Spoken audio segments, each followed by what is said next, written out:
హల్లెలూయా! మహాగణుడు, మహోన్నతుడు, మన రక్షకుడైన యేసుక్రీస్తు నామములో మీ అందరికీ వందనాలు ప్రియమైన దేవుని పిల్లలారా.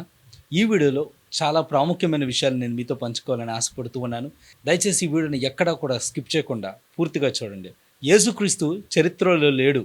పౌలు కల్పించిన ఒక అందమైన పాత్రే యేసుక్రీస్తు. చరిత్రలో ఆయనను గురించి ఎటువంటి ఆధారాలు లేనే లేవు. సువార్తలన్నీ యేసుక్రీస్తు ప్రభు కల్పించిన కల్పనా కథలే. అవి వాస్తవాలు కావు. వాటిని గురించి ఎటువంటి ఆధారాలు లేనే లేవు అని వాదించే క్రీస్తు విరోధులు ఎంతోమంది ఉన్నారు. ఈ వీడియోలో యేసు చరిత్ర పురుషుడా కాదా అనే విషయాన్ని పూర్తి ఆధారాలతో సహా తెలుసుకుందాం. యేసు నిజంగా చరిత్రలో జీవించాడా అనే ప్రశ్నకు పండితులు మరియు చరిత్రకారులు అత్యధిక శాతం అవుననే సమాధానం ఇచ్చారు. యేసుక్రీస్తు ప్రభు ఒక మత విశ్వాసానికి సంబంధించిన వ్యక్తి మాత్రమే కాదు గాని ఆయన చరిత్ర పురుషుడు అనటానికి బైబిల్కి వెలుపల అనేక చారిత్రాత్మకమైన ఆధారాలు ఉన్నాయి. యేసు చరిత్ర పురుషుడు అని చెప్పడానికి బైబిల్ కాదు, చరిత్రే సాక్ష్యం ఇస్తూ ఉన్నది. యేసు చరిత్రలో ఉన్నాడు అని చెప్పడానికి క్రైస్తవులు కాదు కానీ నాన్ క్రిస్టియన్స్, క్రైస్తవేతరులు, క్రైస్తవులు కానివారే సాక్ష్యం ఇస్తూ ఉన్నారు. ఎక్స్ట్రా బిబ్లికల్ సోర్సెస్, బైబిల్కి వెలుపట ఉన్న చారిత్రాత్మకమైన ఆధారాలు. వారిలో మొట్టమొదటి వ్యక్తే కొర్నేలియస్ టాసిటస్. రోమన్ చరిత్రకారుల్లో అత్యధిక ప్రామాణికమైన వ్యక్తిగా పరిగణించబడే కొర్నేలియస్ టాసిటస్ ఒకరు. ఈయన బైబిల్కి వెలుపల ఉన్న అతి ముఖ్యమైన చారిత్రాత్మకమైన ఆధారాల్లో ఒకరు. టాసిటస్ క్రీస్తు శకం 56 నుంచి 120 కాలానికి చెందినవారు. రోమన్ చరిత్రను అత్యంత నిశితంగా వాస్తవిక దృక్పథంతో విశ్లేషించిన వారిలో టాసిటస్ అగ్రగణ్యుడు. ఈయన క్రీస్తు శకం 116వ సంవత్సరంలో రోమా చరిత్రను వర్ణిస్తూ ది అనాల్స్ అనే ఒక గ్రంథాన్ని రచించాడు. ఆయన రాసిన ఈ గ్రంథంలో క్రీస్తుని గురించి, తొలినాటి ఉన్న క్రైస్తవ జీవన విధానాన్ని గురించి, వారు ఎదుర్కొన్న శ్రమలను గురించి ఆయన ప్రస్తావించాడు. రోమా చక్రవర్తి అయిన తిబేరియస్ కాలంలో పొంతి పిలాతు చేత క్రీస్తుకు మరణశిక్ష పడిందని ఆయన రాశారు. టాసిటస్ సామాన్యమైన వ్యక్తి కాదు. రోమా చరిత్రను, మొదటి శతాబ్దపు రాజకీయ పరిస్థితులను ఈ ప్రపంచానికి అందించిన గొప్ప మేధావి ఈ టాసిటస్. క్రీస్తు శకం 64వ సంవత్సరంలో రోమ్లో జరిగినటువంటి మహా అగ్ని ప్రమాదానికి నీరో చక్రవర్తి క్రైస్తవులనే బాధితులుగా చేసి వారిని దారుణంగా హింసించినట్లు టాసిటస్ తన గ్రంథంలో పేర్కొన్నాడు. నీరో క్రీస్తును ఆరాధించేటటువంటి క్రైస్తవులను నీరో చక్రవర్తి ఎన్ని రకాలుగా హింసించాడనే దాని గురించి కూడా టాసిటస్ ది అనాల్స్ అనే గ్రంథంలో లిఖించాడు. టాసిటస్ ఒక క్రైస్తవుడు కాదు, పైగా క్రైస్తవుల పైన అతనికి సదాభిప్రాయం కూడా లేనలేదు. అయినప్పటికీ ఒక తటస్థ చరిత్రకారుడిగా ఆయన రాసిన ఈ వివరాలు క్రీస్తు చారిత్రాత్మకమైన ఉనికికి బలమైన ఆధారాలుగా నిలిచాయి. యేసు చరిత్రలో ఉన్నాడు, ఆయన చరిత్ర పురుషుడు అని చెప్పడానికి టాసిటసే ఒక గొప్ప ఉదాహరణ. రెండవది ప్లీనీ ద యంగర్. ఈయన ప్రాచీన రోమా సామ్రాజ్యానికి చెందిన న్యాయవాది, అధికారి మరియు రచయిత. క్రీస్తు శకం 112వ సంవత్సరంలో ఆయన బిథినియా ఫోంటస్ ప్రాంతానికి రోమన్ గవర్నర్గా ఉన్నాడు. ఆ సమయంలో క్రైస్తవులు విపరీతంగా రోమ్లో పెరగటం వలన వారిని ఎలా విచారించాలని తెలుసుకోవటానికి సలహా అడుగుతూ అప్పటి రోమా చక్రవర్తి అయిన ట్రాజన్ చక్రవర్తికి ఒక లేఖ రాశాడు. ఆ లేఖలో ఆయన తొలి క్రైస్తవుల జీవన విధానాన్ని గురించి, వారి ఆరాధన విధానాన్ని గురించి ఆయన ప్రస్తావించాడు. తొలి క్రైస్తవులు వారంలో ఒక నిర్దిష్ట రోజున ఏర్పాటు చేసుకుని ఆ రోజు సూర్యోదయానికి ముందే అందరూ కలుసుకునేవారని ఈయన చెప్పాడు. అంత మాత్రమే కాదు, నజరేయుడైన యేసుని వీరు ఒక దేవునిగా భావించి ప్రతిరోజు ఆయనకు స్తోత్ర కీర్తనలు పాడేవారని ఆనాటి క్రైస్తవుల గురించి, క్రీస్తు గురించి ఈయన ప్రస్తావించాడు. వారందరూ కూడుకున్నప్పుడు వారు దొంగతనాలు, దుమ్మీలు చేయకూడదని, అక్రమాలు చేయకూడదని, అబద్ధాలు ఆడకూడదని, ఒకరికొకరు ప్రమాణాలు చేసుకునేవారని ఆయన ట్రాజన్ చక్రవర్తికి రాసిన లేఖలో పేర్కొన్నాడు.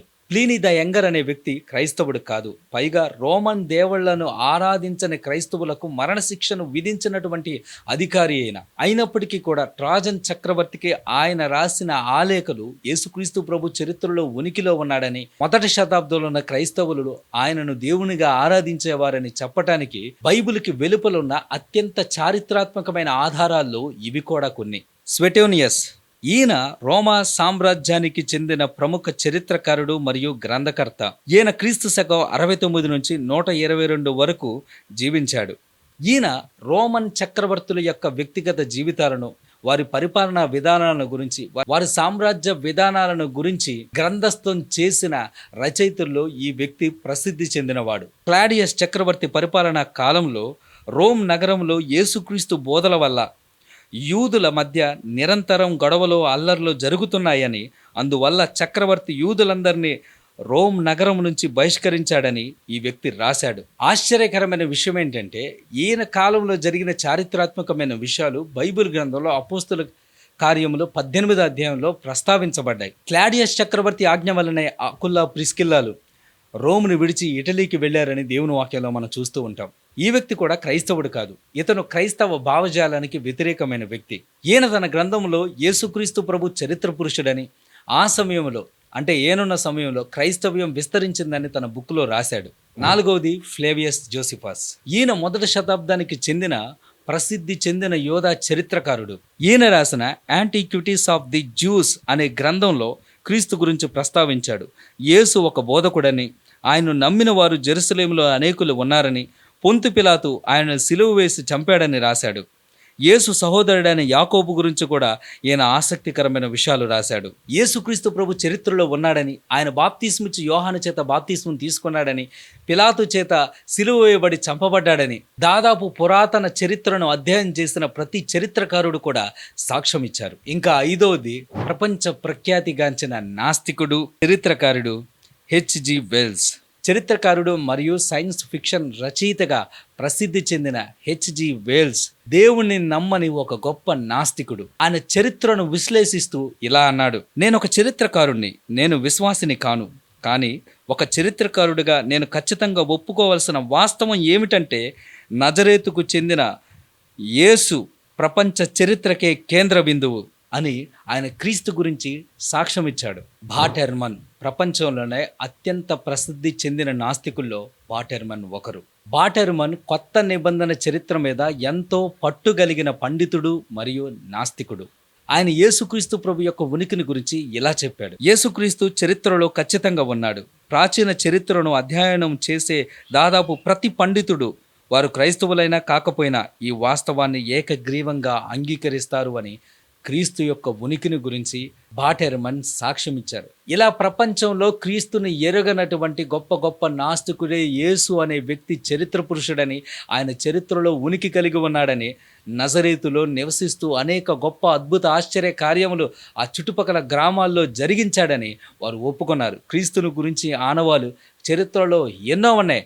కానీ నేడు చాలామంది క్రీస్తు విరోధులు ఆయన చరిత్రలో లేడు అని చెప్పేసి సులువుగా అంటున్నారు. యేసుక్రీస్తు ప్రభు చరిత్ర పురుషుడని అనటానికి historical evidences, biblical evidences, archaeologist evidences బోల్డ్ అని ఉన్నాయి చరిత్రలో. ఈ ప్రపంచంలో ఉన్న గొప్ప అద్భుతాలన్నిటికంటే గొప్ప అద్భుతం ఏంటో తెలుసా? సృష్టికర్త అయిన దేవుడు తన మహిమను విడిచి సాధారణమైన మానవుల మధ్య నివసించటానికి సాధారణమైన మనిషిగా ఈ భూమిపైకి అరుదించటమే ప్రపంచంలో ఉన్న అద్భుతాలన్నిటికంటే గొప్ప అద్భుతం. యేసు చరిత్ర పురుషుడు మాత్రమే కాదు, ఆయన సృష్టికర్త.